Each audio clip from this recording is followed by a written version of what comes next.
안녕하십니까. 이렇게 유튜브를 처음 접하고 아주 쉽게 받아들여서 그냥 동영상을 만들어 보려고 처음 동영상을 찍고 있습니다. 제가 유튜브로 해서 사람들에게 무언가를 전달하려고 하는 컨텐츠는 다름 아닌 통증에 관해서입니다. 제가 하고 있는 일이기도 하고, 그것을 알고 있는 것을 조금 나눈다. 그리고 저에게도 유튜브로 인해서 또 도움이 된다면 좋겠어서 유튜브에 대한 것을 시도해보고 있어요.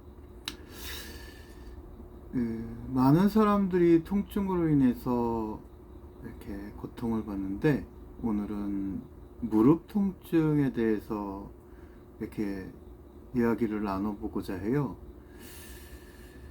무릎 통증을 앓고 있으면 대개의 사람들은 어떤 생각을 할지 모르겠지만, 제가 이렇게 고민해보고 접해보고 또 느껴본, 개인적으로 무릎이 아파서 느껴본 그런 쪽으로 제가 무릎을 이해하기 쉬웠던 건, 무릎의 구조에 대해서 이렇게 한번 이미지도 보고, 그 다음에 왜 아프겠구나, 무엇 때문에 아프겠구나, 그런 걸 알게 되니 조금 다른 설명들, 어느 누군가의 설명들이 귀에 잘 들어오더라고요. 그 무릎의 구조라는 게 이렇게 대퇴골이나 그 다음에 여기 밑에 경골 그 사이에 슬개골이 있듯이, 그 사이에 붙어 있는 인대라든지 그 다음에 근육에 의해서 이렇게 뭔가 결정지어지는 통증에, 어디서 통증이 난다, 왜 그럴까, 이런 게 결정지어지는 그런 이유가 되겠더라고요. 그래서 무릎의 구조를 안다면 이것에 대한 어떤 통증으로부터 멀어지기 위한 어떤 움직임이 훨씬 순간적이고 빠르게 대처할 수 있겠더라고요. 우선 무릎의 구조는 지금 배경에 나왔듯이 이런 구조를 가지고 있어요. 저 같은 경우에는 이런 구조의 처음 입문은 어떤 인체에 대해서 배울 수 있었던 시절이 있어서 이런 구조부터 배웠던 거죠. 골격의 이름. 그런데 이 골격의 이름이 우리나라에서는 의사의 골격의 이름과 한의사의 골격의 이름과 그리고 일반적인 사람들이 부르는 골격의 이름이 달랐고, 그리고 외국의 사람들이 언어로 써버리면 도저히 그 언어들을 다 이해하고 접근하기는 굉장히 힘들었죠. 그래서 그거에서 어떻게 하나 했는데, 저는 그냥 이미지로 받아들였습니다. 거기에 붙어있고 대퇴골이라는 것은 대퇴골이지, 뭐 이름이 다르게 불려진다 해서 대퇴골이 아니라 동일한 다 대퇴골을 여러 이름으로 부르고 있었던 거죠. 언어가 다르니까요. 그들의 전문적인 언어, 또 나라적인 언어, 그 다음에 방언적인 언어가 달라서 그랬던 것 뿐이지, 다 모두 그곳을 가리키고 있었고, 모두 다 슬개골을 가리키고 있었고, 모두 다 경골을 가리키고 있었고, 그랬다는 것이죠. 그래서 저는 이미지로 받아들였습니다. 그리고 그 주변의 근육도 이미지로 받아들였습니다. 그래서 그 이미지로 받아들였더니 제 마음이 한결 가벼워서 그걸 외우는데 시간을 두지 않고, 왜 아프지? 왜 안 아프게 할 수 있지? 이렇게 하면 안 아프게 할 수 있구나에 이렇게 초점을 두었을 그런 시기가 있었을 때, 다른 사람들도 이걸 굳이 이름으로 알고자 하는 것보다 그림으로 거기에 이런 근육이 붙어 있네, 거기에 이런 뼈가 있네 라는 그런 이미지로 받아들이는 게 훨씬 이해에 도움이 될 거라 판단되었습니다. 그래서 이런 통증이 무릎에서 발생하거나 이렇게 통증이 생겼을 때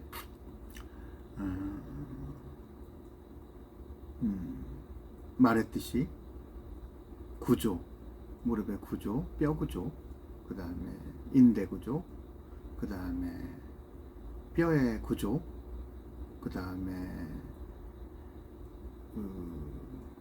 뼈에 붙어 있는 근육의 구조, 어떻게 붙어 있구나 라는 걸 이렇게 이해하면 굉장히 좋더라고요.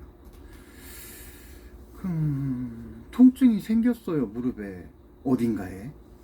그러면 뭐가 달라지겠죠? 보행이 달라지겠죠? 그 보행을 교정한다면, 바르게 걸었던 대로 걸을 수 있게 한다면 통증을 제어할 수 있는 하나의 방법이 된다고 말하고 싶습니다. 통증이 생기면 쩔뚝거리게 되죠. 쩔뚝거리된 걸 해소할 수 있다면 그 통증으로 멀어지게 하는 길이라는 거죠. 그리고 그 길에 우리가 처음으로 이렇게 시작해보는 게 보행이죠. 걸을 수 있느냐, 설 수 있느냐, 보행할 수 있느냐, 쩔뚝거리지 않느냐, 이것에 대한 이해를 가지고 쩔뚝거리지 않게 할 수 있고 50대 50으로 발을 디디고 걸을 수 있다고 균형이 잡혀지면 통증에서 멀어지는 길이 될 것입니다. 그런 방법이 될 것입니다. 그리고 또 이렇게 생각해 볼 수가 있죠. 이게 무릎을 아프게 하는데 이 무릎이 무릎 자체의 문제인지 허리로부터 내려오는 무릎을 지나는 신경들의 문제인지 대부분 나이가 들면서는 신경의 문제라고 볼 수 있습니다. 디스크, 협착, 아니면 그런 신경들의 눌림, 그리고 그런 것들의 문제가 될 수 있죠. 그러면 신경은 어떻게 지나가느냐 이렇게 보면 근육을 따라서 지나간다고 말해도 조금도 손색이 없습니다. 근육을 따라 지나간다, 신경이. 그러면 그런 근육을 이렇게 편안하게 해줬을 때 그 신경이 편안해진다는 거죠. 근육을 풀어준다, 그리고 근육을 이완시킨다, 수축시킨다, 스트레칭한다, 이렇게 표현할 수 있는 그런 것들이 자유로워질 때 무릎에서 통증이 멀어지는 어떤 하나의 방법이 될 것입니다. 보통 그런 것들은 지압을 통해서나 아니면 마사지를 통해서나 카이로프라틱을 통해서나 이렇게 운동을 통해서나 이렇게 할 수 있는 것들이 그 교정의 한 방법이죠. 안 아프게 하는 방법. 근육이 그만큼 손상을 입었어도 다시 새 힘을 얻게 할 수 있는 어떤 과정, 그런 것들이 교정의 과정이라고 봅니다. 그리고 이런 걸 또 하나의 방법이 있다면 테이핑이라고 말할 수 있겠습니다. 근육이 손상을 입었고 인대에 파열이 있고 뭔가 불편함이 있는데 인대는 파열됐지만 근육이 그 뼈를 붙들고 있어서 인대가 파열됐는데도 테이핑을 근육에 더 장착을 하면 인대 파열된 걸 감쇄하는 균형을 만들어낼 수 있는 거죠. 통증으로부터도 벗어날 수 있고 회복에 도움이 될 수 있으며 그 회복이 이룬 다음에는 또 다른 운동을 통해서 강화를 해서 그 인대의 힘을 끊어져서 50밖에 없는 인대를 70, 80까지 끌어올린다면 그게 통증으로부터 멀어나는 길이고 교정의 한 방법이라고 이렇게 말하고 싶습니다. 그리고 그 교정이 통증의 완화를 말하는 것이고요. 그리고 그게 균형을 말하는 것이고요. 그 단계에서 좀 더 보충할 수 있다면 강화의 시간이 필요하겠죠. 강화의 시간이 필요한 것은 80, 70까지 올렸던 그 회복의 힘을 90, 100, 심지어 전보다 좋은 110까지 이렇게 흐름을 바꿔놓을 수 있는 강화의 운동이 통증으로부터 자기의 몸을 보호하고 멀어지게 하는 힘이 될 수 있다는 거죠. 이런 것들이 이렇게 이야기 가운데 허리와 상관이 있다라고 이렇게 말하며 신허리신경으로부터 이렇게 통증이 올 수 있다 말하는 나이가 접어들면서의 그 시기, 그렇다면 나이가 들어서는 허리에 대한 것도 이해하고 있다면 무릎 통증으로부터 관절염으로 더 부어오르고 더 진행되는 것을 막아낼 수 있는 힘을 이렇게 가질 수 있다는 거죠. 저런 보행으로부터 자유로운가? 허리 신경과 무릎의 근육에 붙어 있는 것에 대한 이해와 교정이 또 통증으로부터 멀어질 수 있었다면, 또 테이핑으로도 그 통증으로부터 멀어질 수 있었다면, 이것도 허리를 더 힘있게, 허리를 더 자유롭게 하려면 무릎에 대한 통증이 제어가 되고 통증이 완화가 되는 그런 보행의 균형을 가졌을 때, 그리고 신경의 압박을 덜 받을 때, 무릎 신경에, 그리고 테이핑으로 근육의 보호 강화를 하여 이렇게 더 통증으로부터 멀어졌을 때 허리의 부담을 훨씬 줄여줄 수 있다는 거죠. 디스크의 허리 아픔이 방사통으로 무릎을 지날 때 무릎을 이렇게 통증을 제어할 수 있다면 허리의 가동 범위가, 그리고 허리의 회복이 더 이로울 수 있으며, 그 이로움이 허리의 안정성이라 하면 신경을 건들지 않는 그 흐름에 더 이렇게 유인을 해서 허리가 통증으로부터 멀어지는 힘을 갖게 되고, 그 힘이 무릎을 안 아프게 하는 힘이 될 수 있다는 걸 이해하면 좋겠습니다. 그러면 이렇게 무릎이 이렇게 안정될 수 있는 방법들이 이렇게 있다면, 이런 게 체형 교정이라는 거죠. 이런 게 우리의 몸이 쩔뚝거리지 않게 통증이 있어서 숙이고 구부러지고 하는 거에 움직임으로 더 들어가는 게 아니라, 더 바로 서고 바로 균형을 잡을 수 있는 흐름으로 이동할 수 있게 하는 게 바로 교정의 흐름이죠. 체형 교정의. 그러면 그 체형 교정이 어떻게 이 무릎과 관계가 있고, 이건 말하지 않아도 너무나 자명한 것들이죠. 그렇다면 이 무릎에 대한 교정이 어떻게 이루어지는지 이렇게 한번 전달해 보겠습니다. 예를 들면 이런 무릎 돌리기, 이게 무릎의 가운데라면 허리 신경에 이 가운데 신경을 붙들고 무릎을 돌려주면 그곳에 무릎이 그 근육 가운데 대퇴직근이라고 그러죠. 이 앞에서 더 가운데로 흐르는 직근을 붙잡고 신경을 무릎 돌리기를 해주면 그 무릎에 있는 신경이 힘을 받아서, 그리고 제자리에 놓이면서 무릎을 붙잡는 힘이 견고해져서 허리에 부담을 덜 주고 그게 교정된다는 것이죠. 그 어려운 어떤 테크닉도 사람들로 하여금 새로운 방법처럼 느껴지지만 무릎을 돌리고 움직였더라면 훨씬 더 좋은 결과를. 왜냐하면 그 다른 사람의 손을 고친다는 건 허리와 무릎의 악화를 지켜보고 있겠다는 거지만, 뭔가 아플 때 스스로 무릎을 돌릴 수 있는 수시에 항상 그걸 처방하고 완화시키는 힘을 기른다면 좋겠죠. 이것뿐만 아니라 무릎의 안쪽을 붙들고 무릎 돌리기, 양쪽을 이렇게 벌렸다가 조이면서 무릎 돌리기.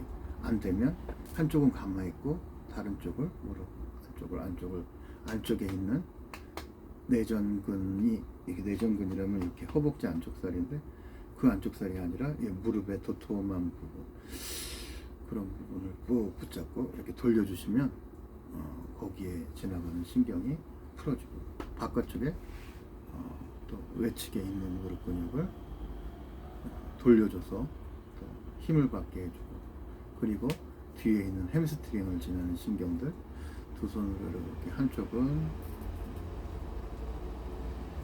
뒤에 있는 햄스트링의 바깥쪽, 한쪽은 안쪽, 여기를 이렇게 무릎을 의자 같은 데서 폈다 굽혔다 하면서 교정해주면 전체적인 무릎의 흐름이 한결 좋아진다는 걸 느낄 수 있을 겁니다. 그러면 지금 관절염이 있는 분들이나 아니면 허리 디스크로 무릎이 좀 이상하다, 뭔가 힘을 못 받아 하는 분들이 이런 것들을 이렇게 수행함으로써, 무릎 돌리기를 수행함으로써 여기가 교정이 된다라는 것이죠. 그러면 체형 교정과 무릎의 통증과 관계는 요거 하나로서 체형이 다 펴지질 않는다는 거예요. 체형이 다 펴지려면 발목, 발가락, 종아리도 풀어줘야겠고, 고관절도 풀어줘야겠고, 그리고 골반의 중둔근이나 대둔근이 불편하지 않나 보고, 이거 분명 허리하고도 상관될 수 있거든요. 조금만 보행이 어그러진 상태로 오래 지속되면 골반이 틀어져 버리고 허리는 또 다른 디스크를 유발할 수 있기 때문에 무릎의 통증이지만 다른 체형들을 불편하게 할 수 있다는 거죠.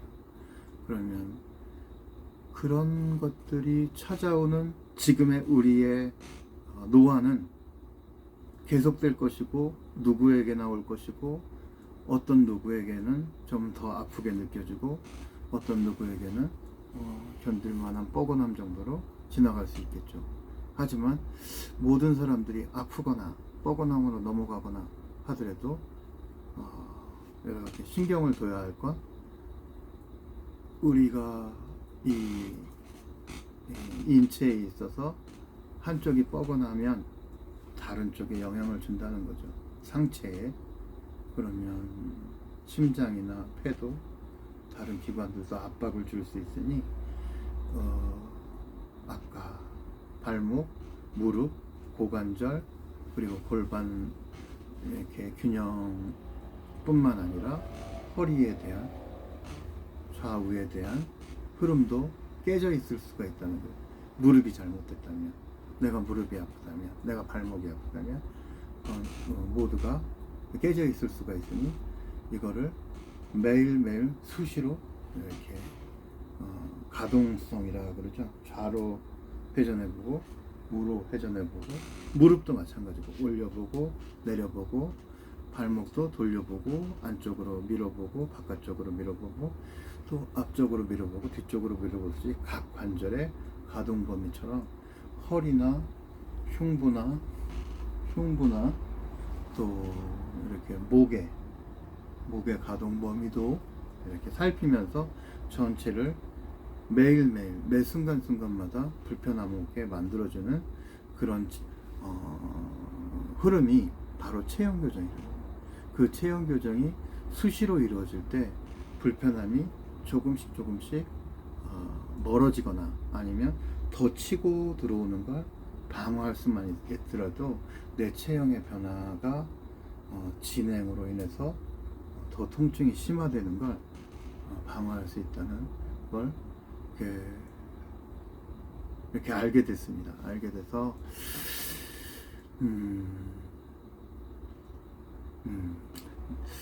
그래서 이런 것들이 한번 찾아오면, 특히나 무릎 아니면 뭐 고관절 아니면 어깨 아니면 목, 이게 찾아오면 오래 간다는 것이죠. 젊었을 때 찾아오면 1주, 2주 뻐근하다 마는데, 나이가 들면 3주, 한 달, 이거 언제 났지? 어깨 같은 경우는 뭐 꽤 오래 가는 거예요. 뭔데 다른 데도 불편함이 있는데 말 못할 정도로 어깨가 아파 이렇게 표현하게 되지만 뭔가 오래 간다는 거죠. 그 오래 간다는 것은 어떤 우리에게 염증을 통증은 염증이라고 말할 수 있어요. 신경에 염증이 난 것을 회복되는 시기가, 우리가 이 시기에는 한 달, 두 달이 갈 수 있다는 거죠. 그럼 한 달, 두 달 동안 내 몸의 균형을 잃지 않는 게 굉장히 중요한 거죠. 중요하고, 그것이 두 달, 석 달이 갔다는 건 균형을 내가 잘 지키지 못했기 때문에 두 달, 석 달이 갈 수 있고, 그 두 달, 석 달이 간다는 걸 이해하고 두 달, 석 달이 지나도 항상 가동범위에 대한 통증에 대한 이해를 계속 더 견지하면서 방어하면서 지내는 그런 흐름을 갖고, 심지어 그걸 적극적으로 치료해 보겠다고 어떤 다른 분야, 예를 들면 의료 아니면 한방 아니면 다른 체육센터, 이런 것들을 자기가 선택을 해가면서 나한테 무엇이 맞는가 선택하면서 이렇게 더욱 적극적으로 관여할 필요도 있는 것이죠. 도움이 됐는지 모르겠지만 이런 것들이 오래가고, 우리가 10년, 20년 더 지나 7, 80이 되고 그러면 이게 6개월, 1년이 간다는 그런 흐름 속에 있다는 걸 잊지 마시고, 그때 가서 쪼그라들고 아프다고 너무 낙심하지 말고, 나이 들어도 이게 젊은 사람들처럼 한 달, 두 달에 조금 유연해지는 게 아니구나. 내가 나이가 들어 6개월도 가고 1년 내내도 아프지만 내년 후에는 내가 이 어깨에 대한, 무릎에 대한, 발목에 대한 좋은 흐름이 올 거라는 걸 믿고 가동 범위를, 그리고 인체의 보행 밸런스를 잃지 않으려고 이렇게 꾸준히 운동하고 스트레칭하고 아까의 방법대로 여러 방법을 동원하셔서 균형을 잃지 않는다면 통증으로부터 좋은 방어도 할 수 있으며, 어떤 그 이외에 균형이 깨져서 오는 순환의 장애, 통증이 더 심해지는 만성 염증, 뭐 여러 가지 그런 쪽으로 가는 것에 대한 방어만 잘할 수 있어도 엄청난 자기 신체에 이로움이 될 것이라고 봅니다.